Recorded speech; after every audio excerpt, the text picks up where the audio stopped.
The Home Tech Podcast is made possible by our supporters. To learn more, go to HomeTech.fm/support. This is the Home Tech Podcast for Friday, April 13th, Friday the 13th, 2018. From Sarasota, Florida, I'm Seth Johnson. And from Denver, Colorado, I'm Jason Griffin. Seth, I think you might have just jinxed us. I think that wasn't going to happen anyway, right? Yeah. Happy Friday if you're listening to this. I'm glad to be back and have a little bit more of a normal voice this week. You sound better. Good. Yeah. I'm feeling a lot better. So, funny story, Seth. Actually, turns out that we got a ton of follow up last week about the new guy. My voice. Yeah, the new guy. Right. That was in fact me recording the show. So if you were listening and wondering if that was a sit-in, no, it was not. I went to the doctor, Seth, actually a couple of days after we finished recording that, and I was pretty convinced, frankly, that I had strep throat. And I had this, they give you like this in-office test that's instant. You get the results back right away, but they tell you right out of the gate that it's only like 90% accurate. Well, that first test came back negative. I did, however, they sent the results out for a more accurate test that takes a few days to come back. And I did get a call back a couple of nights later, and my hunch was confirmed. I was in that 10% of the inaccurate test in the office, and I did have strep. So, last week was a pretty rough one for me, and I'm glad I was able to get through a show. But so that the listeners are aware, that was me, and I was not in a good place. Well, we appreciate you coming on the show. Luckily, germs don't spread over Skype, and I've been able to... Right. Yeah. It was a good show. Really enjoyed having Keith on. I enjoyed it. If you're listening and you didn't tune in, definitely go back and check that out, HomeTech.fm/206. We had a great episode of the Projects Project, and Keith Watson, who's a smart home enthusiast, not a professional, but somebody who just really loves it, and also happens to be blind. And really, it was interesting to hear his story and how he's had to be really resourceful, and how it's smart home technology has also very much helped him live a more fulfilling life in his home. And I really enjoyed it. Had a lot of fun doing that one. Well, yeah, that was a very fun show. So Jason, I teased this last week too. I got a little toy. I got a new toy. That's right. Yeah. That's right. I'm excited about this one. I used it here at the house. But I haven't had the opportunity to use it, out in the field. I'm not out in the field very much anymore. But it's a little device called Pocket Ethernet. It's from it's like a German company, I think, is best I can tell. But I put a link there in the show notes. You go over to it. It's a little smartphone connected Ethernet network analyzer and cable tester, and it says you can fit in your pocket. It's a little bit big for my pockets, but I guess you could fit in a pocket. You get this little blue device. It's got batteries built into it. You plug it into your WAN. Just plug it into an Ethernet outlet on your network, and you can do all sorts of tests on it, like find PoE voltage, see if you can get an IP address off that port, test the length of the cable, all sorts of fun stuff. And what's really cool is this is kind of like those big fluke meters and everything. It's a little bit less complicated than the fluke meter, but it's about like, it does almost the same thing. And for, I think it was like $200 or $300. I want to say somewhere in there. It's in euros, so there's a conversion. There's 199 euros. So I think it's like $230 somewhere there. It's a really cool device, and you can tell it's made by like IT geeks and people. Like, one of the features on it, if you hold down the button, all the LED lights light up on it, and it's a flashlight feature.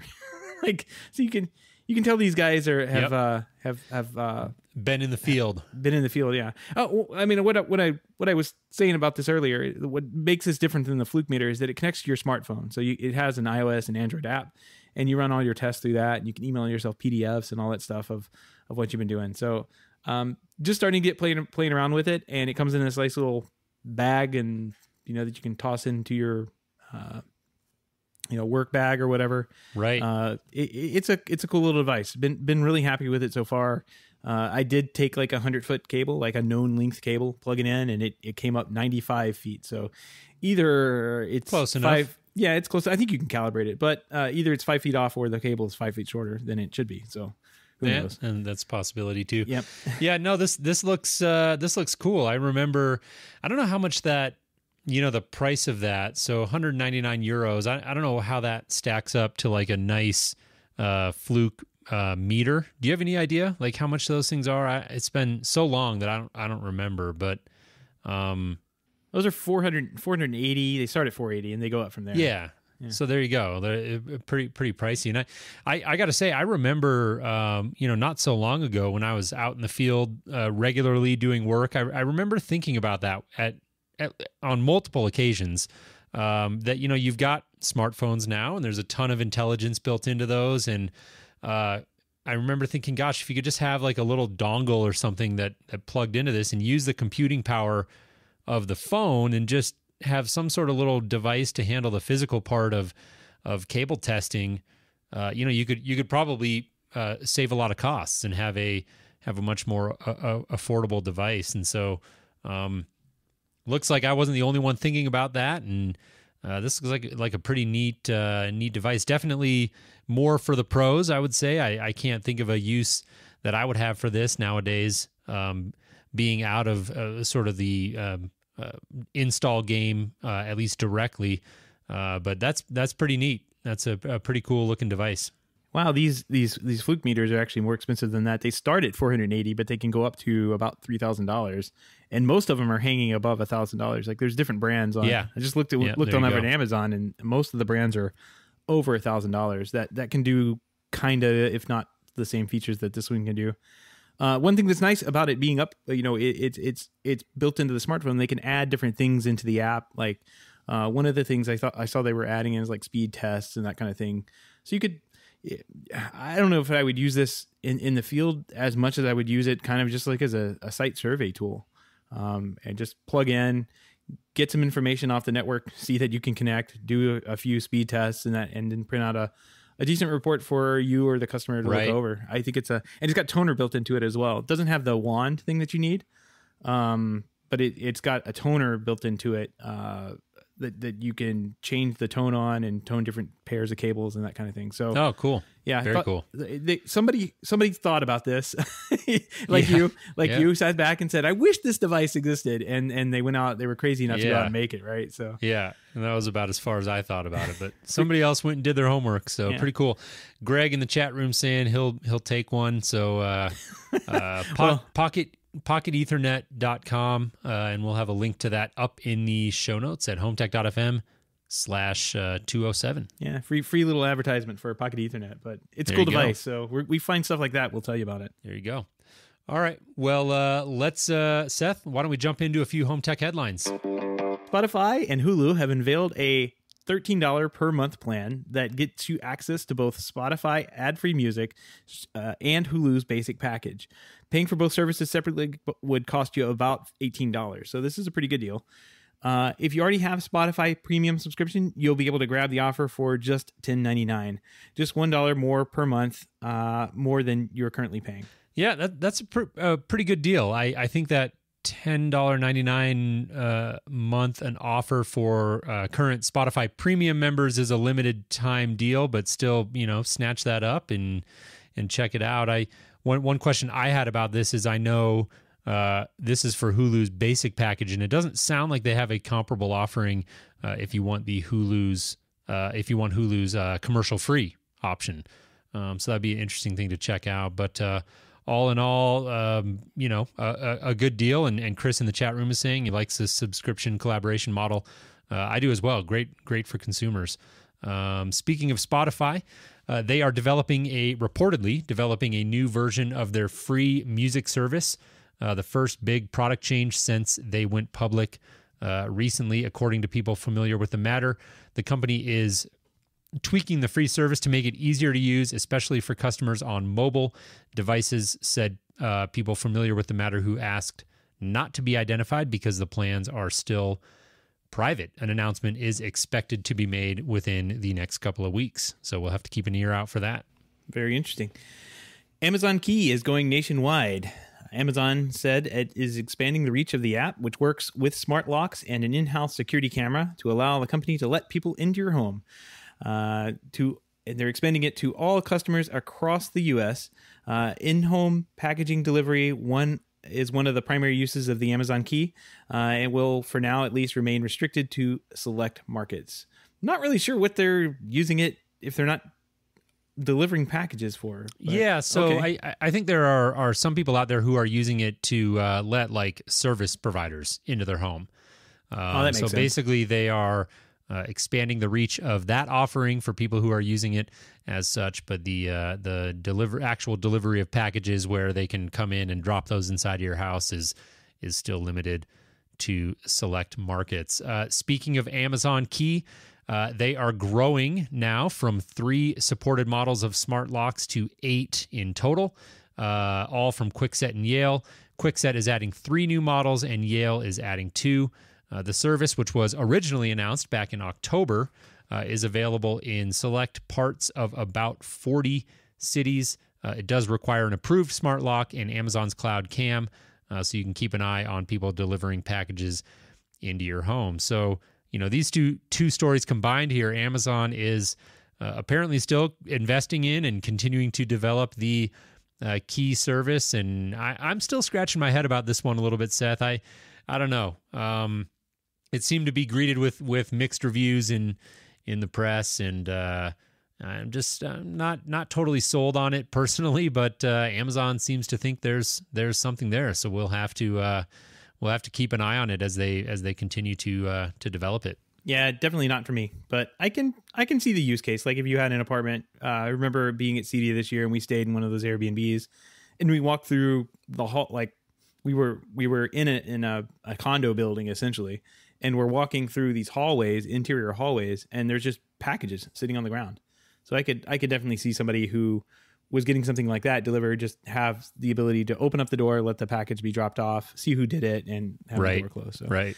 Let's see. Moving on. According to some job postings, Sonos is gearing up for an IPO. The company in the recent weeks has begun searching for applicants with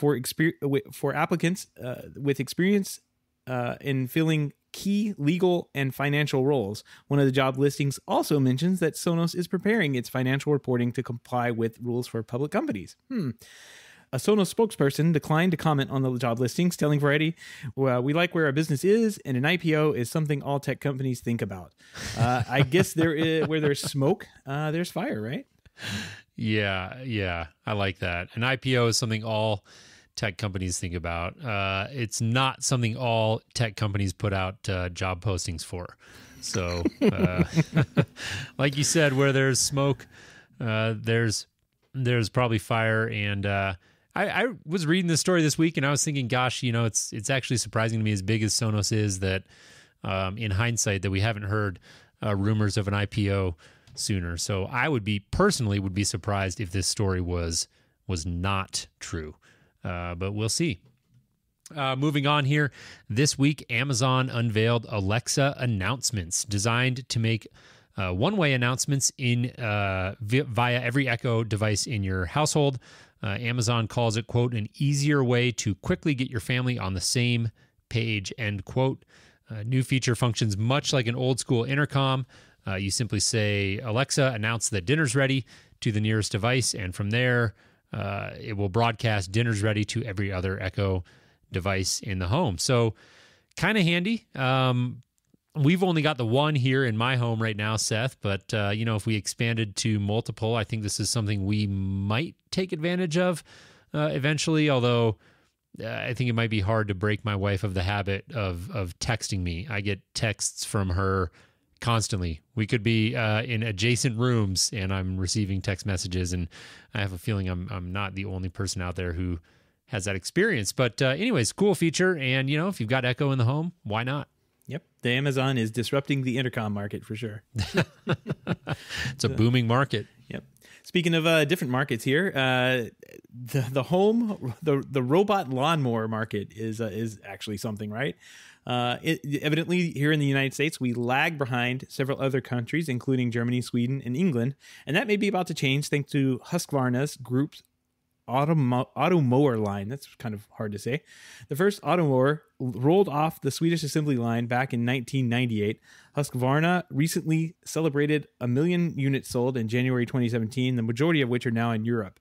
Now the company wants to focus on North America. So, man, I like robots. I don't like mowing, and I think this is something we need to get and here. The third question: do you like drinking beer? I do like drinking beer. Okay, yeah. I mean, technically, you can do all three of those things at once, but that is true. That is true. But drinking that beer is more enjoyable if you're not pushing a lawnmower. Right? Exactly. I like this story. It's surprising to me that these have been around since '98. I mean, that's a long time, but here we are, and they're apparently doing well and looking to push into North America. And I say, bring it on. I'm fascinated by this and think it's really be really cool. Although I have to admit, Seth, like for me, there's something sort of relaxing about going out and mowing the yard on a Saturday. Although I will hedge a little bit by saying I have a very small yard. So I have a very large amount of grass to mow, but my lawn is mostly it's a pie shaped, I guess. So it's small in the front. The front yard's small, but since it flares out in the back, like it's all grass. There's no escaping it, and it's a hill. So it's not fun, especially in Florida. So you're in the market for a robot. I will take a robot any day. Yes, yes. All right. Well, moving on here. This week, security firm Simply Safe announced a new partnership with smart lock maker August Home that will integrate Simply Safe's offerings into the 21st century smart locks. With this new collaboration, Simply Safe customers will be able to automate locking and unlocking their smart locks as they arm and disarm the security system. So pretty logical, nice integration, and I think great for anyone who happens to be using or considering the use of both of these systems.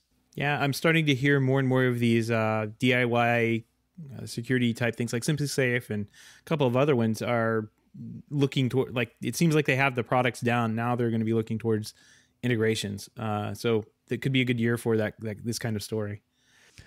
All right. Well, moving on here, we wanted to follow up on a conversation we had a couple of weeks ago about TVs. So for anybody who may not have been listening, I am personally in the market for a new TV, and so I've been following this pretty closely. And I got to say, it's a great time to be in the market for a new TV for anybody who's interested. There's a lot of development going on, and there's a lot of prices are coming down, and new technology, or relatively new technology, I should say, like OLED and quantum dots, or QLED as Samsung calls it, is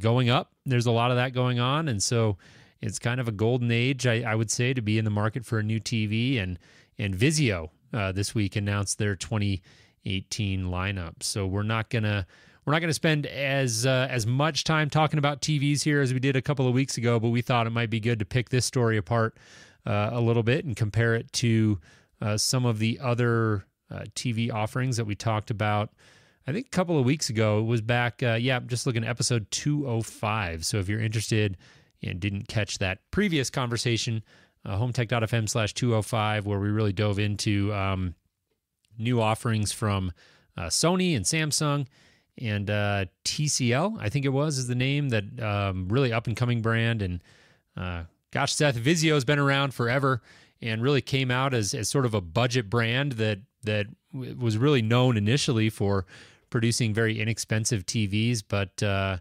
that's changed. That's changed quite a bit over the years, and by all accounts, I don't have a ton of personal experience, but they're producing some pretty high quality sets these days, and in 2018 looks like they've got some pretty big things going on. Yeah, I remember running into those in the field and being like, oh God, what am I dealing with? I mean, and they definitely did not have the best reputation for custom integration and picture quality, I guess is what I would say in the beginning. But they definitely, it looks like they had definitely tried, especially with this P and M series, which seems to be their higher end series. So if you're going to get a Vizio, take a look at the P and the M. The top of the line, they got a top of the line version, a 65-inch P series Quantum, and it sports 2,000 nits. So you get some decent brightness out of it. Full array dimming and quantum dot technology. And it'll set you back about $2,200. I think that's close to the LG OLED pricing. And they also, so if you're in the market for a 65-inch TV, it may be one that you take a look at because the specs on it look pretty good. Dolby Vision, HDR, 4K, 2,000 nits. Not bad, especially with full array dimming. Yeah, I gotta say it's crazy to me. I mean, I agree with you. Like from a spec sheet perspective, it's an attractive looking TV. They're definitely swinging for the fences with sort of that luxury price point, right? And really trying to position it. I think because, man, that's and maybe it's just that past experience again that I have, and I think that's. I think it is. Quite frankly, an uphill battle for Vizio, right? Like they've got to sort of rebrand and get past that. But when I hear that the pricing is close to an LG OLED versus a Vizio, you know, I got to be honest. Like I'm drawn completely to the LG OLED. That is a very sexy, attractive offering. Where don't get me wrong, Vizio, I have no sort of bias against them, and I think that, well, I shouldn't say I have no. I mean, clearly I have sort of some preconceived notions about who they are as a company, but I understand that they're making much better TVs now than they used to. I understand that as a company, they've moved away from that model of being positioned exclusively on budget TVs and all of that, but that's a tall order if you start trying to compete on price points with an LG OLED. Right. For a company like Vizio, that's ambitious. Yep. No, well, I've heard good things the last couple of years about them. I especially, it's not like I have ever installed one of these without it showing up on the job site and, you know, out of the moving van kind of thing. But right. It's definitely not a TV I've gone out of my way to buy. But at least, I mean, some of the pictures here in this article, they look pretty good. Like it looks like it's a well-made TV. I think they have done a little bit more with their technology. We'll talk about that a little bit later, but they've done more with their technology over the last couple of years than other brands have. So, you know, it's a Ford. I don't know if it's going to get over my bias of it being like the Walmart TV, right? Like it's the TV you saw sitting on the Walmart shelf, and you got 2 degrees off axis, and it was the screen was already turning green. So I don't know if that's ever going to go away from me, and I don't know of anywhere I could actually go and see the P series Quantum Dot TV. Like, I know Walmart's not going to have that, right? I mean, maybe they will. I don't know, but I'm not sure where you go to see that. They have a full line. I mean, they have the D and E series as well, but I mean, it looks like the P and M are the ones to go for. The M series run from 55 to 75 inches. They have still respectable 1,000 nits of brightness. They have fewer dimming zones built into it, and no quantum dots for you. And the prices for those get down to about $1,200 for a 55-inch. And then the M series, local dimming, but still gives you HDR. They don't brag about their nits of brightness on that one, and that'll get you down $1 below $1,000 for the 55-inch. I think overall pretty cool lineup, especially when you consider that they have integrated both Google Assistant and Alexa into the system. With the you can turn on the TV on and off, adjust the volume, play, pause, that kind of thing. But with Google Assistant, it's a little more powerful, where you can yell at the Google Assistant to watch something on Netflix or YouTube or other video streaming apps. So that's kind of cool. I think from a technology perspective, Vizio has tried to differentiate themselves with technology, even though they have been kind of sporting that budget line TV, right? Yeah, I mean it's tough. I think that is the key challenge. I can tell you, as somebody who's in the market for a TV, quite frankly, Vizio, looking at this, not super attractive to me, and the reason why is, again, if I'm going to spend that that kind of money, getting up close to 2,000, like I'm going to go with an OLED at this point, right? At this stage in the game, and if I'm going to go with an LED based TV, and I'm looking for something with some of these features like local dimming and things like that, that TCL that we talked about 2 weeks ago is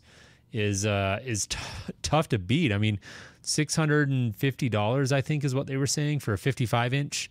With full array dimming. Full array dimming. Yeah. And widely regarded by reviewers as a great TV. And so it's a tough, I think Vizio's in a tough spot with their positioning. But again, I say that knowing that a lot of reviewers are saying good things about Vizio these days, and they seem to be producing quality TVs. So they're certainly worth taking a look at it if you're in the market. Yep, definitely. I would...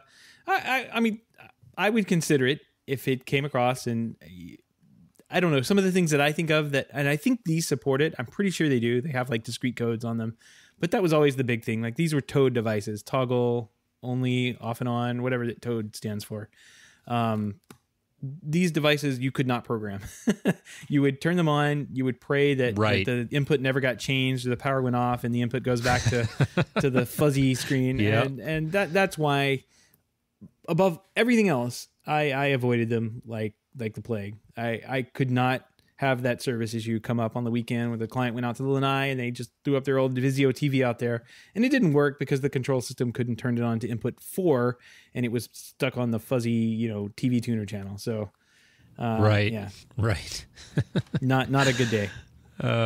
Greg is reminding me of Insignia. It's still still exists. I think that's Best Buy's in-house brand, and that still is around. I've run across those. Westinghouse. I mean, there's all these off-brand for a while. I thought that Vizio was one of those off-brand makers, but they are actually they were an American company. They were based in LA, and kind of just like put parts and pieces together to make TVs out of China and get them shipped in. So.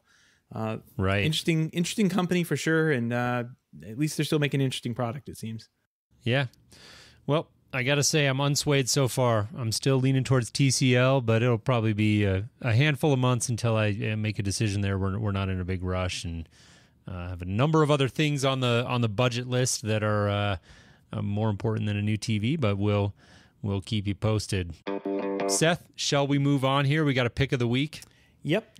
Let's in keeping with tradition, I have not looked at this yet. Well, first of all, we have to take care of some housekeeping because we have a fraud pick of the week this week. Oh boy. Yeah, evidently back in episode 205, which we've referenced a couple of times, I was duped by Russian bots and Facebook advertisements to believe that James Radcliffe, Cambridge Analytica and whatever, Twitter, that James Radcliffe had actually put together this showroom that we showed off to everybody. And it turns out that is just a 3D rendering. And today he had the nerve to go ahead and post a picture of a door being in, the ripping out, like they're jackhammering doors and everything. So you click that first link, that goes to that one. So we're gonna have to get James on the show for sure and to talk about it, because it sounds like he's doing a lot for this showroom here. But it doesn't mean I'm not upset. James. I was duped. We were both duped, and kudos to whoever did that rendering. My goodness, we swing and a miss on that one. You're gonna have to cue up the the sad horns in post production. I'll blame it on the Russian bots. I'm with you. There it is. But the rendering looked good. Yeah, it did. No, it looked great. And if that's what his showroom is going to look at the end, I mean, wow. So, all right. Well, moving on to a real picture. Yep, this is the real picture week. Jason, you go ahead and click that link, and I'm going to read this. Keeping with tradition, I have not looked at this, so I'll let you go ahead. So this is a picture on Twitter I just found humorous. Everyone at home kept watching Netflix and using my profile. Messed up all my lists in history, so I renamed Dad to Install Windows Update Now. Problem solved. No one will ever click that. That'll keep people away. Yep. That's really funny. I have that problem. Is that you can pick your your picture or something for your profile? I saw that. I don't know. That's the first time I've seen it. So if I could get mine to be anything other than that dumb half smiling face, I would welcome that. But I don't know. I saw that. I was like, hey, that's pretty cool. This is really funny. I can appreciate that one. I don't have that problem yet, but I can imagine it won't be long before I'm dealing with that and install Windows updates. That would definitely keep my wife away. All right, well, moving on. We've got we're going to jump it back into the mailbag. We haven't done this in a couple of weeks, and we got a great a message from Scott this week that we wanted to follow up on regarding a conversation we had last week about Oppo discontinuing the production of Blu-ray players, and that led to a broader conversation about the future of physical media and where does it stand, and is streaming taking over? And Scott, we appreciate you taking a few minutes to send us this. So, Seth, I'm going to go ahead and read from this, and we've culled this down a little bit. It's still a little bit long, but some really good points in here. So I wanted to make sure to give it its due here. So Scott says, during your conversation regarding Oppo discontinuing players, I have to take issue with your dismissal of physical media.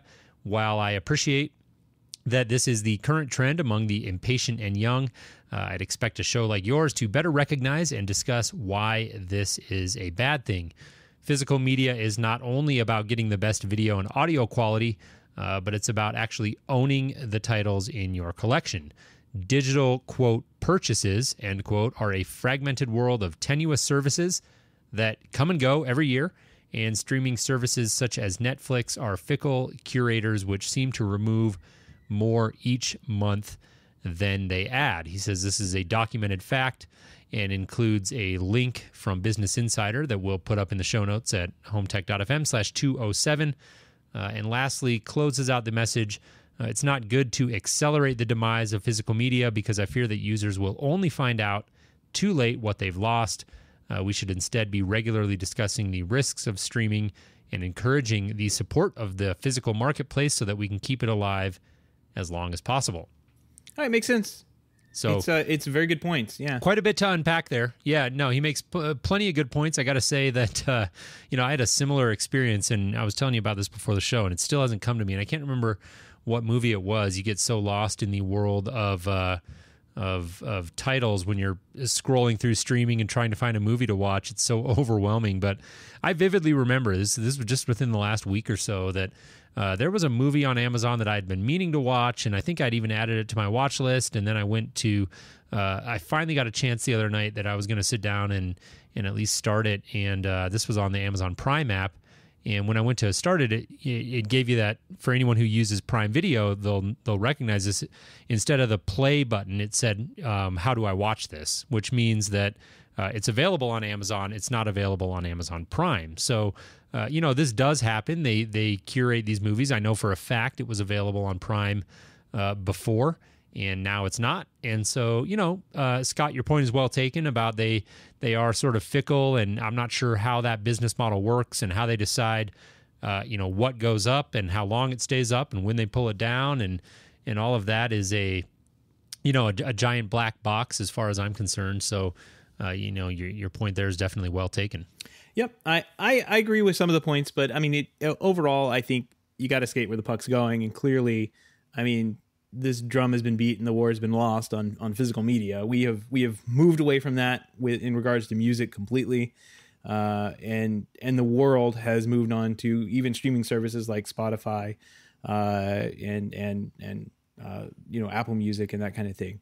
So I'm not celebrating in the demise of losing Blu-rays and high quality video, but recognizing the fact that these services are there. They are getting better. Disney just came out or just changed over their entire service to make movies anywhere, which basically, if you bought a movie from what is it, Voodoo, just anywhere, Amazon, if you bought a movie from anywhere, it gets gets brought into that Movies Anywhere account, and you can watch that anywhere. I mean, it's really a really good thing that has happened, and it's because the market is maturing. So if I bought a movie 2 years ago from Apple iTunes, I can go into Movies Anywhere and I can watch it. And if I bought a movie from Amazon 2 months ago, it'll be in that Movies Anywhere catalog as well. It doesn't solve a couple of issues, that you lose with physical media, which is like losing internet and being, in a place that you can't physically stream something. But I think over time we'll see that probably become a less and less of a thing. I mean, technology, it iterates and it gets better. And these types of little pain points that we see, tend to go away. So, I'm not being completely, it's definitely good points that right now physical media is the best that you can get. And, especially when it comes to like those 4K Blu-rays, right? Like, I don't think you can get that type of quality video or audio streaming at all. Like those are great, but it's still something you have to go find. You have to buy them. You have to match them up with your Blu-ray player. Hey, come on. Like, right. Most people just want the convenience and they want to hit play when they want to watch a movie. I mean, it all depends on your viewing habits. I think to your point, there are very, very limited options if you really care about that high quality. Kaleidoscape comes to mind. We've talked about them on the show. I think, quite frankly, as a business, I wouldn't want to be Kaleidoscape personally. I know they're doing things to differentiate and trying to push the envelope there when it comes to quality, and I understand that. I think this all comes down to your viewing habits, and if you are somebody who really cares about quality, I understand that, and physical media is still arguably the best place to go. In fact, Richard Gunther, a great friend of the show, also sent a follow-up after the show with a great picture of his whole disc collection stacked up, and there's got to be, I don't know, 100 or more of these Blu-ray discs all stacked up there, and talked about the same point generally, 4K HDR, Atmos, all of these things that certainly matter. I'm not dismissing those. I think for a lot of people, myself included, quality takes a backseat to convenience. And again, not saying that to disparage people who are into high fidelity when it comes to video. Totally understand that. Not my thing necessarily. I just want to be able to hit play and watch a movie, like you said. The other thing that kind of strikes me about it, Seth, that I think is a point worth discussing a little bit is that I don't know about you and what your viewing habits are, but there are very, very few movies. I could probably count them on one hand that in my entire life that I've watched more than one time voluntarily, right? Like my kids might watch movies over and over again, and that is certainly a use case worth considering. But me personally, before I had kids, and still to this day, I tend to watch a movie one time and never again. So as long as it's available on streaming and I can watch it, unlike my experience, last week when I finally had a chance and it was gone, generally speaking, that's all I need. But I do understand that some people like to own that physical media and they like to watch it more than one time.